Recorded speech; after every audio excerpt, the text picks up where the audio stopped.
everybody. I'm Ted Lehman with the World Championship Old Time Piano Playing Contest and Festival. We've had a couple of earlier kind of preview events this weekend, but now we're getting down to the real thing. And here's our first workshop with a guy who's become a great friend of the piano contest. He's going to be happy to answer your questions about stride and show you more things than you would ever thought you'd see. Would you welcome Paul Asaro? Thank you, thank you. Whoop. There it is. Yes, workshop. Let's see. I'm just going to play a little bit and try to start from scratch, really. I mean, stride piano is a strange term to begin with. Most people don't know what it means. And so that's probably the easiest place to begin. I mean,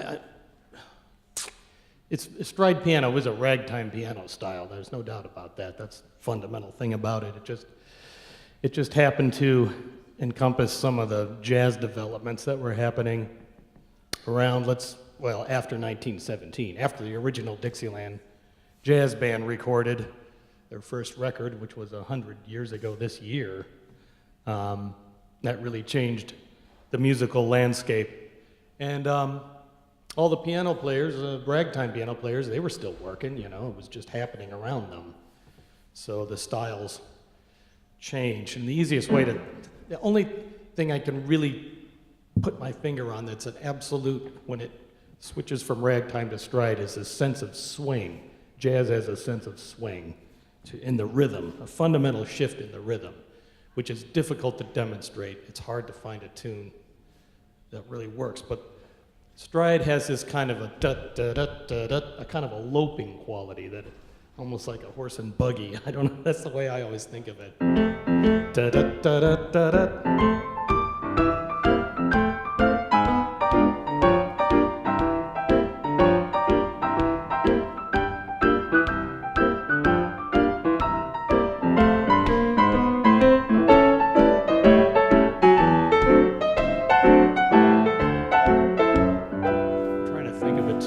Doesn't do that. Be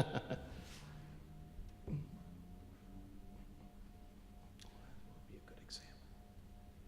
This maybe even like U.B. Blake kind of was a ragtime piano player who crossed over the lines on both sides, but his playing mainly stayed in the ragtime mode, which was more of there's nothing wrong with it, it's just a different way of feeling the rhythm. You would be trying to think of a tune that would work.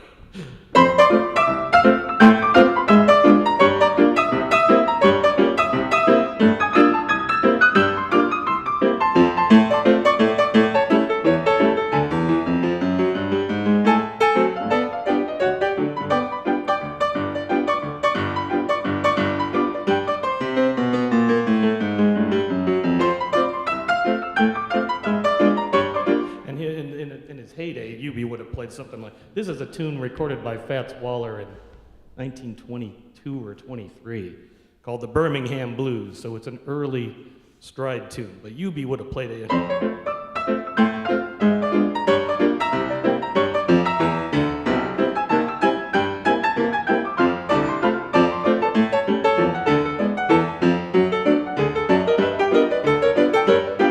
And it's kind of a much more more of his kind of a very percussive ragtime approach, whereas what Fats was doing was that loping kind of a thing.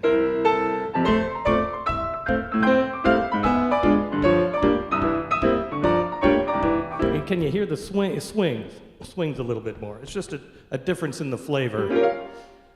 all of this was started on the piano really by James P. Johnson. He was the one that really got it going and got that kind of a feel happening. And it's impossible to say exactly when James P. Johnson's career started, as far back as at least 1912 or so, 13, as a ragtime piano player along with the rest of the New York piano players, but somewhere between 1917 and 1920, it seems like he started to do, which was right after jazz started to become the popular thing.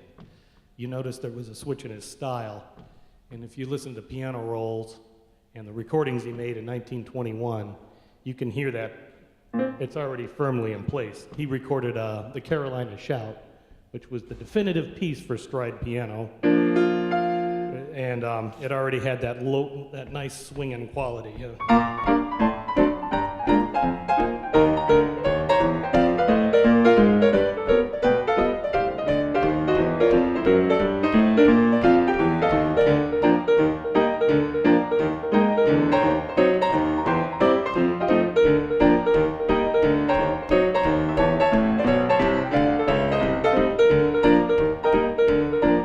Nice and easy.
And so on and so forth. But the point I'm trying to make here is the essence of what they call Harlem stride piano is in the feel of the music more than in the note choices even, or certainly in the speed. This particular tune, Carolina Shout, I learned when I was in college, and you know, I used to play it real fast, which you can do, and it can be impressive, but you tend to lose that nice swingy quality once it gets too fast. And so I've found myself pulling all of these tunes, the tempos back, and to get more of that good stuff, that good swinging essence. Let's see, James P. Johnson recorded Carolina Shout in 21, and the flip side was a thing called Keep Off the Grass, which is a title I have no idea where he got that title from. It doesn't seem to sound like a dance or even a slang saying at the time. I have no idea. But Dick Wellstead thought it was maybe part of a suite that he was writing, the other two being Don't Spit on the Sidewalk and Curb Your Dog. Yeah.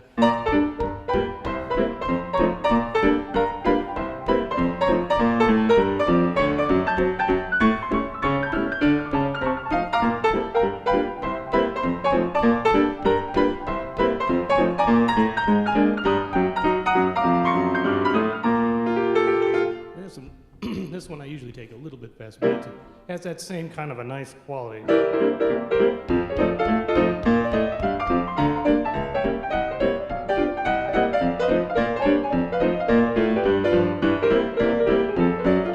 on and so forth. But I was going to play one tune, although I've been playing it already, but I'll play it again. That's very demonstrative of this early stride piano style. I call it early because it did evolve. All these piano players evolved by the time the 20s were over and then the 30s began. I mean, James P. Johnson, his style sounded different 10 years later. You can hear it on the records. And Fats Waller's style certainly sounded different from 1923 to 33, 34. They changed a lot. But in the early days, they used a lot of big wide tenths in the left hand, big huge intervals, which are gigantic for a guy with small hands like me. So I have a tendency to roll them, which was also part of the style, fortunately. And they called it either forwards, you could roll it so-called forwards, from low note to the high note.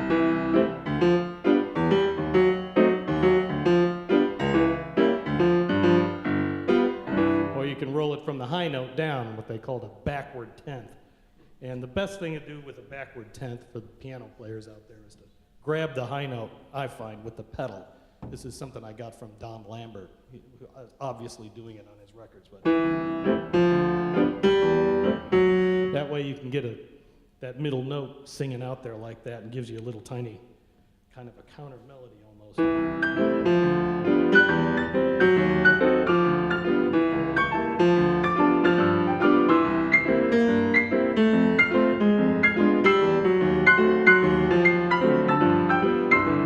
That kind of a thing. So I'm going to play a little bit of a tune called You Can't Do What My Last Man Did. And this was recorded by Fats Waller and James P. Johnson, both made. This was a bit of a hit back in '23. There was several records of it. Alberta Hunter sang it and several others. So I'll do a little bit of that. It has this nice, easy tempo, and you'll hear a lot of the tenths in the left hand, and it's early stride. Here we go. Let's see. Oh, yeah.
Little bit an example. So I'm going to take it a little bit of a step further with a tune that was recorded also by Donald Lambert, who was a stride piano player of the first order, but not as well known.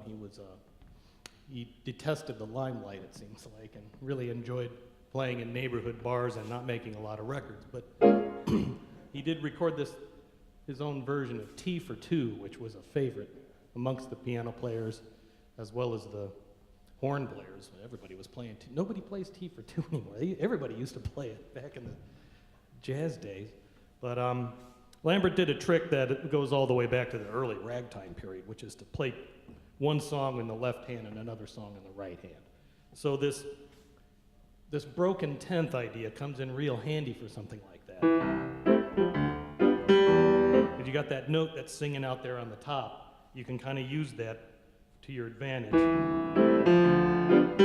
So in his case, he used it to play the entire melody, or at least half of it, of Tea for Two with his left hand, like this.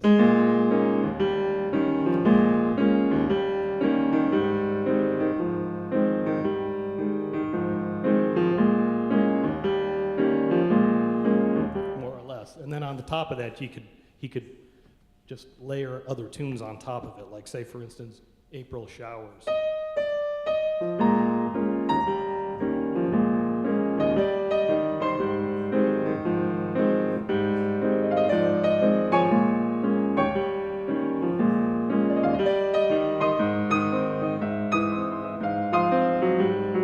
I'm going to play a little bit more of this. You get to hear this. It's got all those stride elements going on. You got the swing, you got the big left hand, and you got two songs at once. What more could you want? I don't know. I'm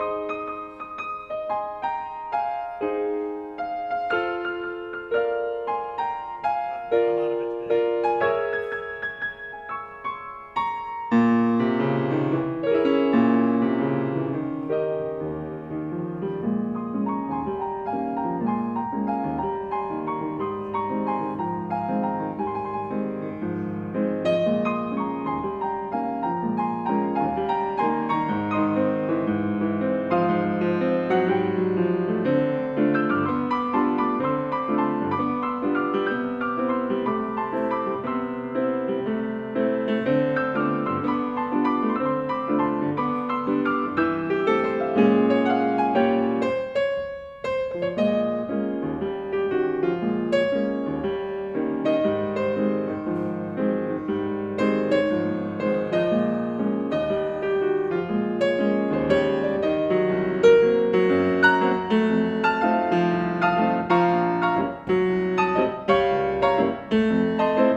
Thank you.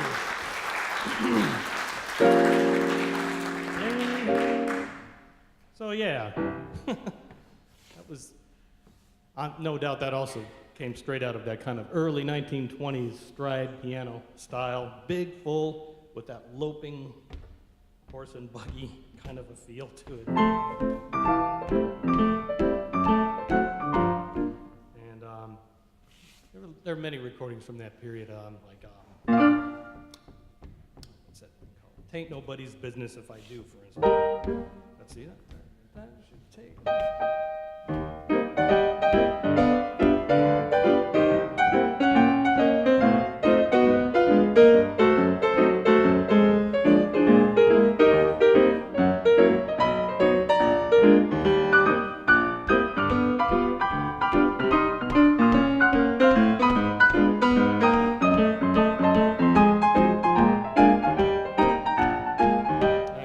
Feel. If you move closer to the center of the 1920s, let's say things start to pick up a little bit, and you've got tunes like this thing Fats Waller recorded, Blue Black Bottom. The Black Bottom was, of course, a dance that was famous at the time, and Fats Waller did his Blue Black Bottom. Why not?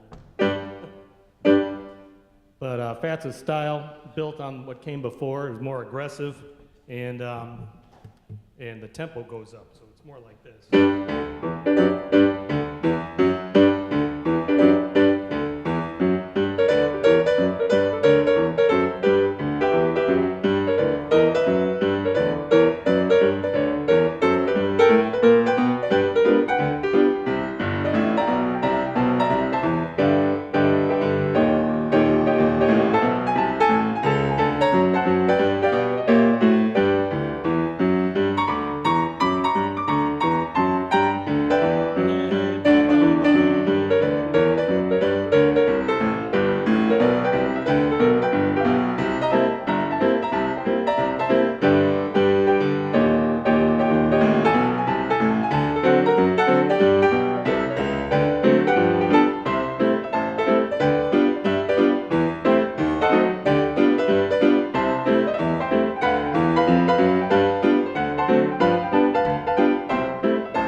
So that style, we've got more, less of the tenths in the left hand, because it's moving fast, and I couldn't make them even if I tried, you know, it's just too fast. I gotta make a few of them.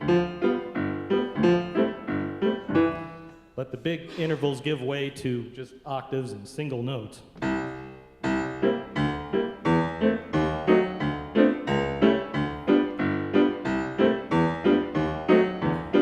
And there was a lot of guys that tended to rely on it. Once you get into a fast tempo, the left hand turns into more single notes or octaves. Donald Lambert was that way because he had small hands too. So he got really good at just doing, making it sound like a bass fiddle down there. That's the whole idea, right? That kind of a thing.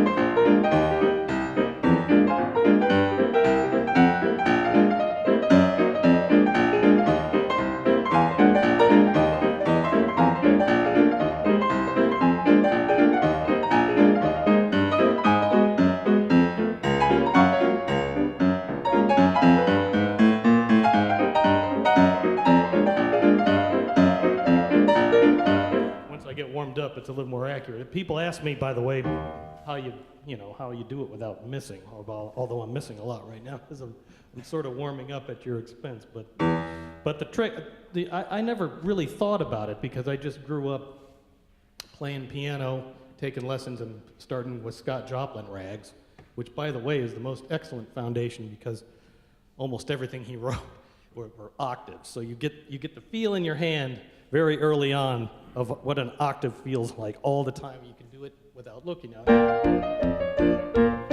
You can just feel it. I don't have to look. So all you got to do is to get the single note is to play an octave, but just don't play the top note. But just pretend you're playing an octave. And you're accurate, I find, more than 80% of the time, as long as you imagine you're playing an octave in your head.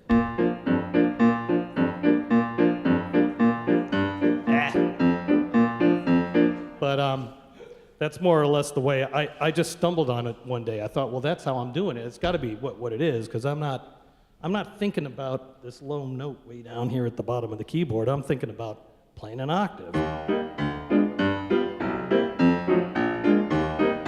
And then if you want to play the octave, you can, and it gives you more power, you know.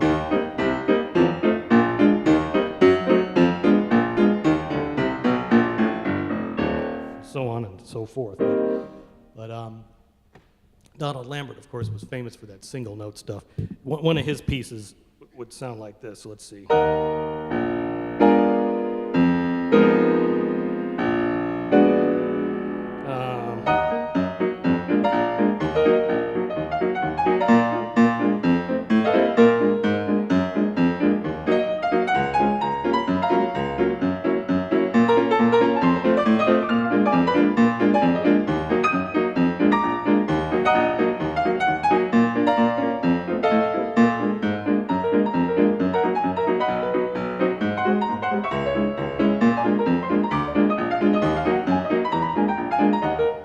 Which leads me to another thing these stride piano players used to love, or a lot of them did anyway, to swing the classics. Of course, the ragtime players did it too, ragging the classics, same kind of thing. And Lambert did a lot of that. He'd do pieces like Elegy. Let's see.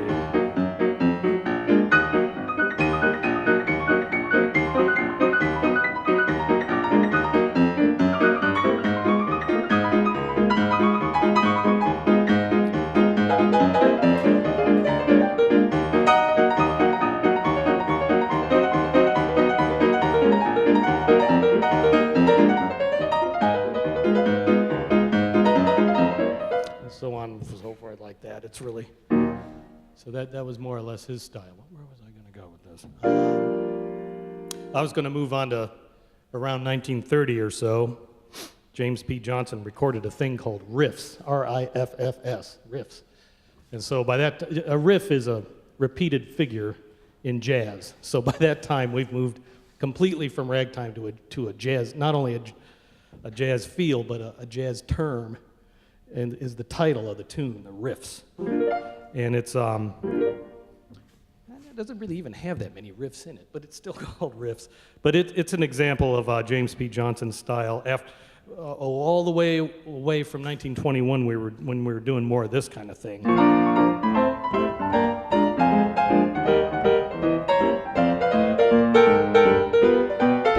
Not that there's anything wrong with it, you know. And his style in 1930 was a little more like this. Let's see. Oh boy. I'm going from one thing to the next. I start forgetting what I'm doing. Let's see.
Yeah.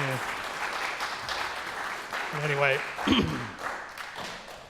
the last guy I really wanted to introduce, though, before anybody who has any questions about anything, don't be shy, because I'm just rambling on here. But I just wanted to demonstrate a little bit of Willie the Lion Smith, because he was so different.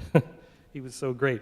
We were talking about those left-hand tents, broken up. Willie did a lot of that. But what he would do is, there's the bottom part that's broken, you can hear that. And then up top there's a chord. Well, Willie would break them both up. He'd make it even tougher.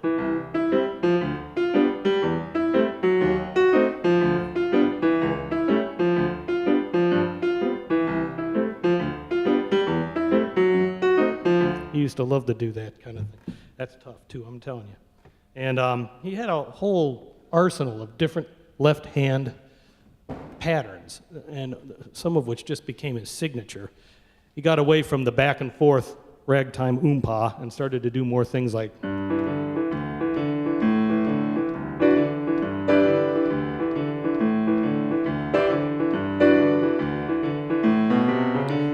or a broken tenth and no chord on the top.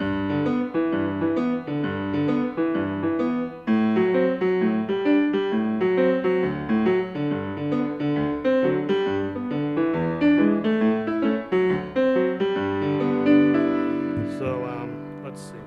I'm going to play a little bit of one of his pieces called Relaxin'. Relaxin', that's right.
Yeah, Boogie Woogie.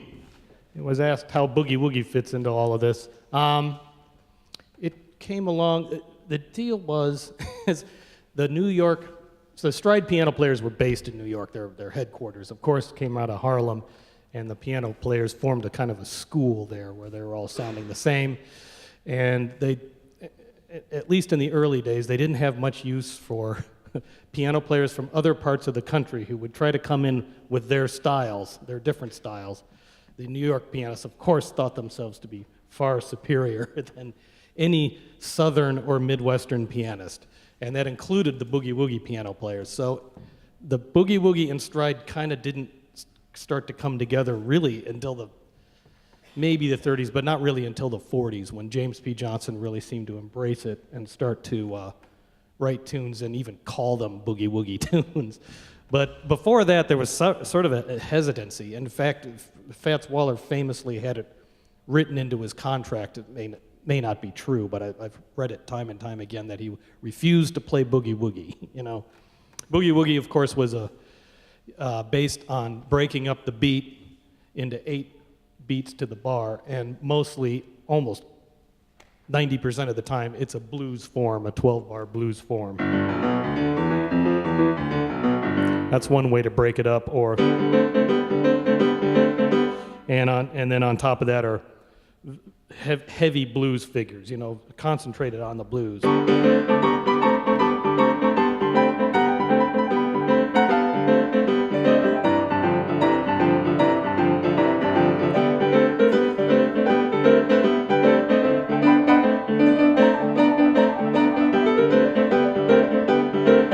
That kind of a thing, or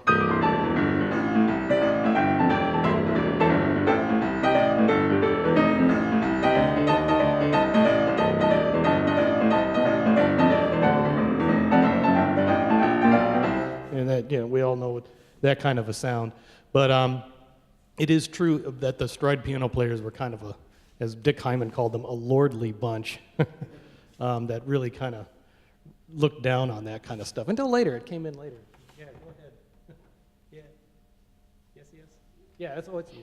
Yeah. It's, How would you classify the difference between ragtime and stride? I mean, I know they're different genres, but what are the major qualities?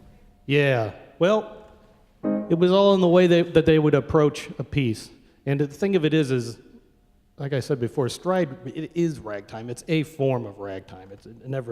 It's just a different school, and there are enough different elements about it that you could actually call it something else. So, like the Maple Leaf Rag, for instance, we all know that, more or less how it's written.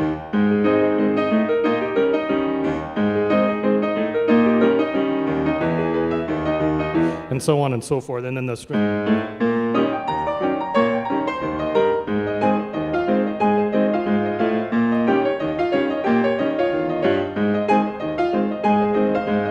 Well, the Stride piano players would break that up. That would be too rigid for them. First of all, they would want to swing it.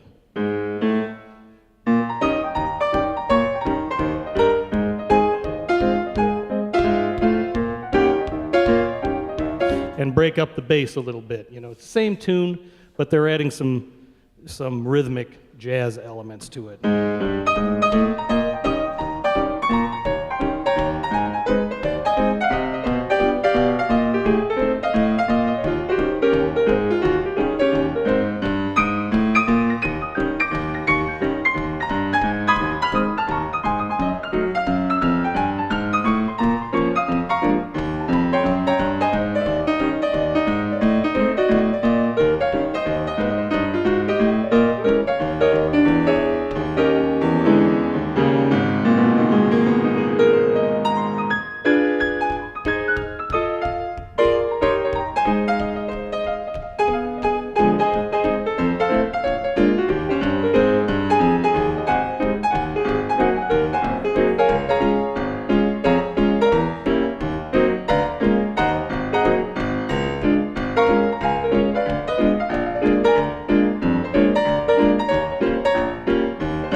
tell it's still the Maple Leaf Rag.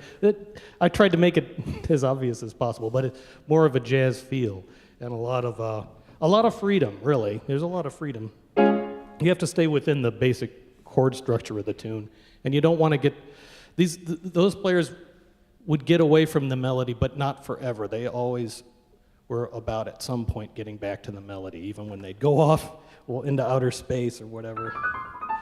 And the same could be said for Jelly Roll Morton's music, and he was, of course, from New Orleans, and he came in with his style. I mean, he played Maple Leaf Rag his own way, right?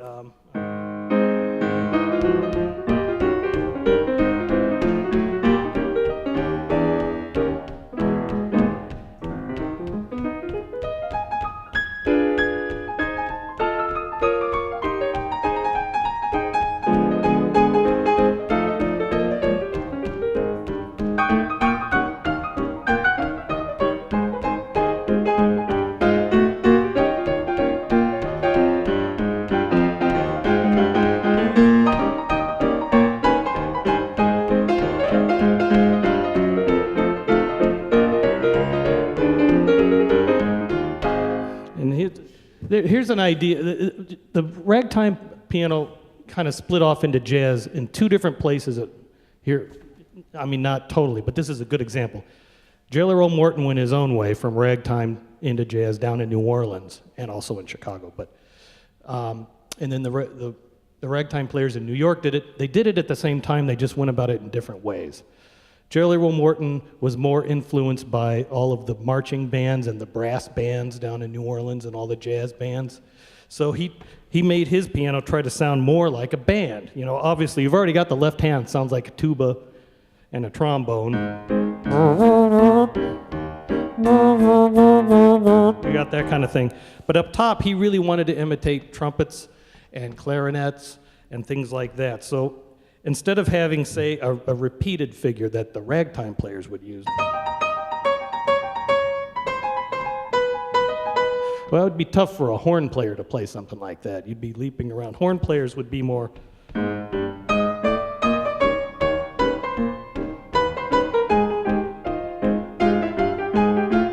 And a clarinet would be, let's see.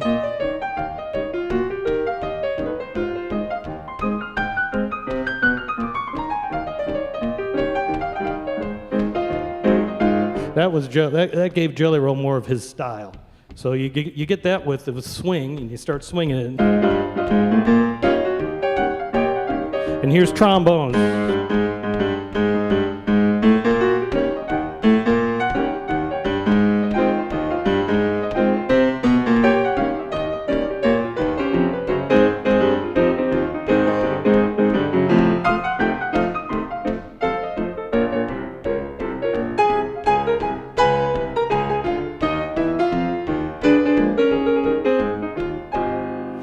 Whereas the stride piano players did play a lot more what I call pianistic figures, less like a horn, and more designed to be only playable on the piano. For instance, a long series of thirds like this would be almost, it wouldn't work on a horn. Let's see.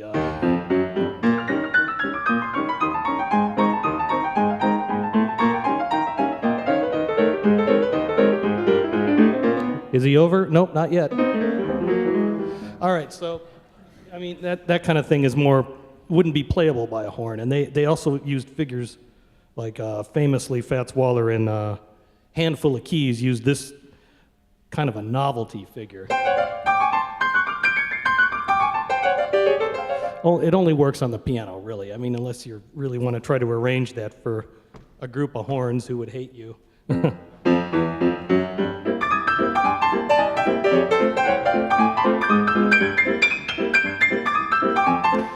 And so, it's funny because when you read the memoirs of these guys, I mean, the New York piano players looked down on Jelly Roll because he was an interloper from the South, and Jelly Roll Morton looked down on the New York piano players because they didn't play melodically enough for him. He didn't like this.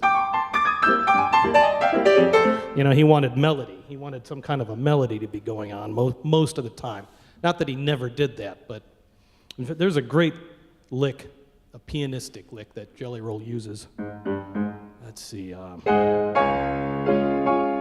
a piece called The Naked Dance. I love that lick. I'm in love with it. Let's see, I can't think of... I have to play a little bit of it.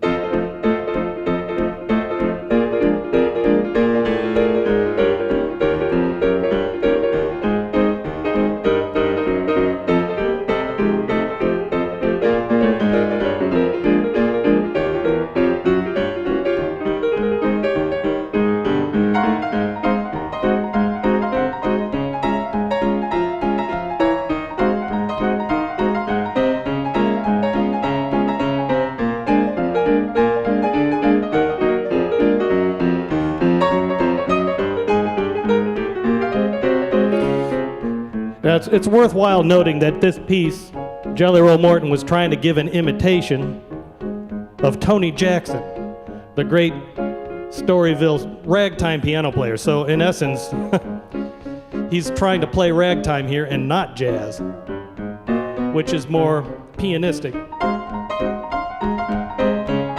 in his mind.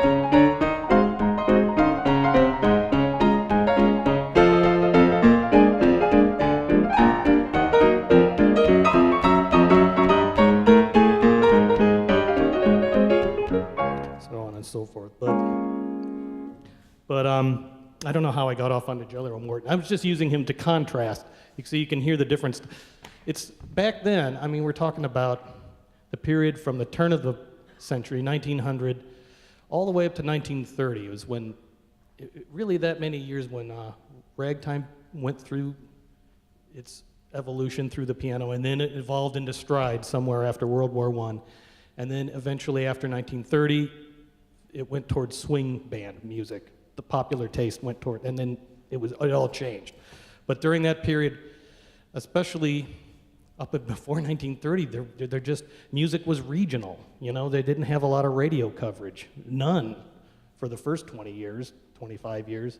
So you really literally would hear a completely different style of piano by going to a different part of the country, which is one of the reasons I think Jelly Roll Morton traveled so much, is he always wanted to go around and see who all the great piano players were. And I mean, the styles would be so different. And it's not like that anymore now. Everything is, not entirely, but for the most part. I mean, we're so interconnected, you really can't have that kind of regional music anymore. That's why a Harlem stride piano play, you know, stride piano is Harlem stride because it was regionalized to that area. Let's see, what can I do? But I started, like I said, with Scott Joplin, and there's guys out here in the audience who could give you a better demonstration of how Scott Joplin might have actually played, but we don't really know. There's a piano roll. So the first player I ever really listened to from that period was U.B. Blake, and when I was 14, 15. Who was the real deal, somebody who was actually around then.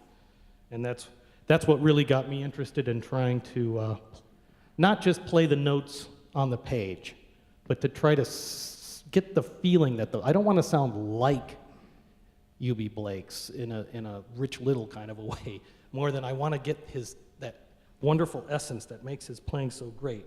U.B. was a good example. Like I said before, he played ragtime he was all about accents. Like with him, it was all.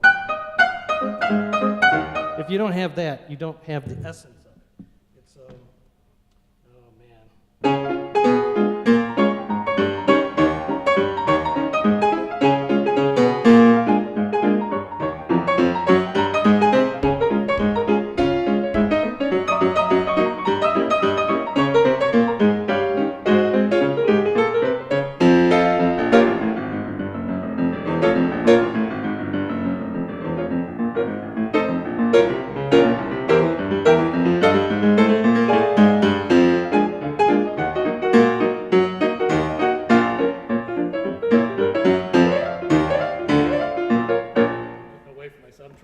Do the style more than I'm thinking about the tune, but he had that very percussive style, but it wasn't like that all the time. Then he would come down, you know.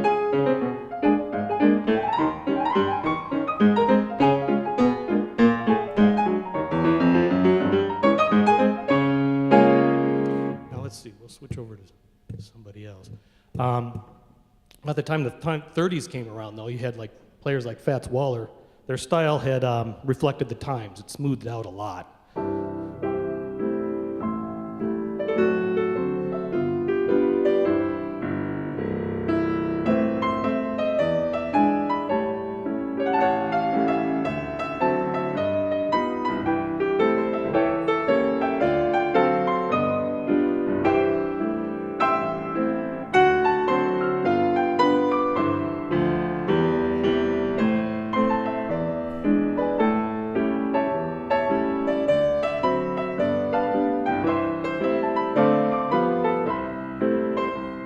can't see.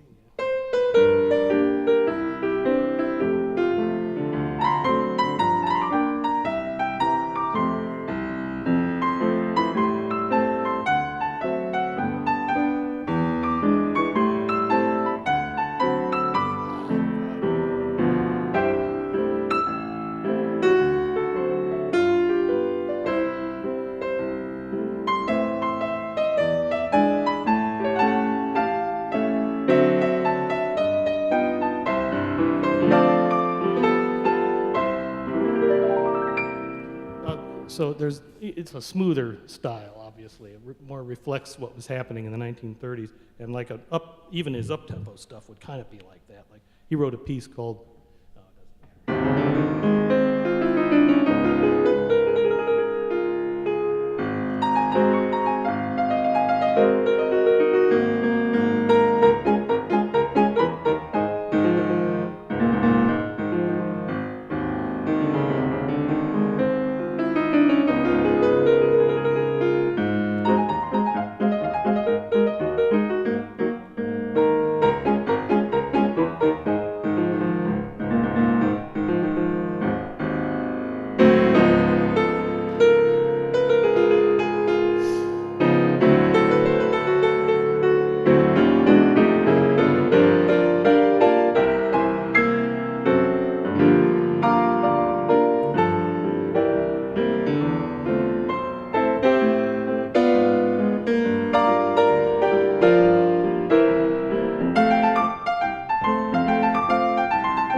So here's, we still got all the backward tense and stuff going on, but more of a I guess you would call it Fats's more mature style or whatever.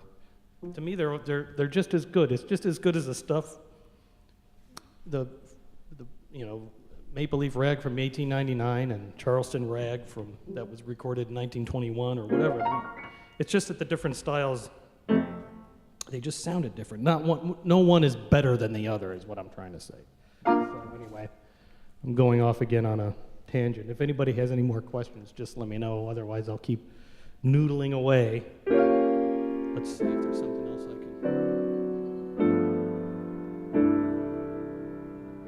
can. I'll do an example. Here, I'll play one of Willie the Lion Smith's more up-tempo numbers. He was, he didn't just write stuff like. He did some fast stuff too. Here's one of his. Let's see.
Yay! Just wanted to see what time it is. Yeah, if anybody has any questions, I just tried to show some of the little details about stride. Hopefully, you've got a little bit more of an idea of the difference between that and earlier forms of ragtime, just by listening to it. The best I can do is play examples of it. But yeah, go ahead. Yeah, I was really interested in the broken tenth things that you do. Yeah. I noticed that Gershwin had written it out, where it was like the of the tenth would be, and then the bass line would be on the beat. I noticed that sometimes you reverse that. Right. Are you Yeah, I know what you consciously mean. thinking of that? A little bit. If you think of it about it too hard, you'll just mess up. But but I know what you mean. Like the which one of the notes actually falls on the beat? Yeah. Right. Which one of the? Right. And in most cases, I would say it would be the low note that would fall on the beat.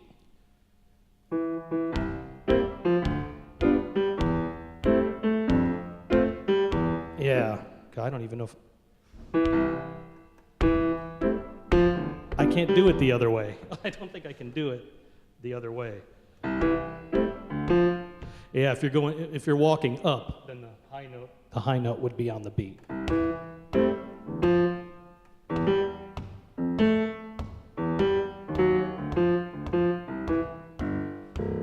I don't think I could possibly do it any other way.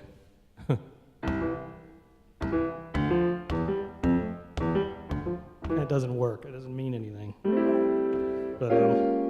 But yeah, that's those guys did that. What else was I gonna forget now? Oh, there was something else I was gonna say. I forgot. But yeah, any other questions at all? No. Well, let's see. I was trying to think of play something, but I played pretty much everything. Paul Asaro, ladies and gentlemen. I know he's played countless times with the Fat Babies in Chicago. I saw him at the Blind Pig in Champaign, and I know he's a frequent player at the Honky Tonk Barbecue in Chicago. And we're very glad to have you as a friend of the contest, Paul. I'm sure he'll answer questions that you may have off the stage when he's around this evening. He's going to be one of the judges in the new rag contest, our second contest tonight. We're going to do a duet contest starting at 7 o'clock right here in this very room. Tickets are still available for those of you who are watching us stream this broadcast. And then we're going to have the annual new rag contest this year with 11 original compositions. And then we go down to the University Club and have some fun. So we hope you'll join all of us down there this evening, Paul. We'll hope you'll see you at the University Club. Thanks very much, everybody, for joining Paul Asaro once again.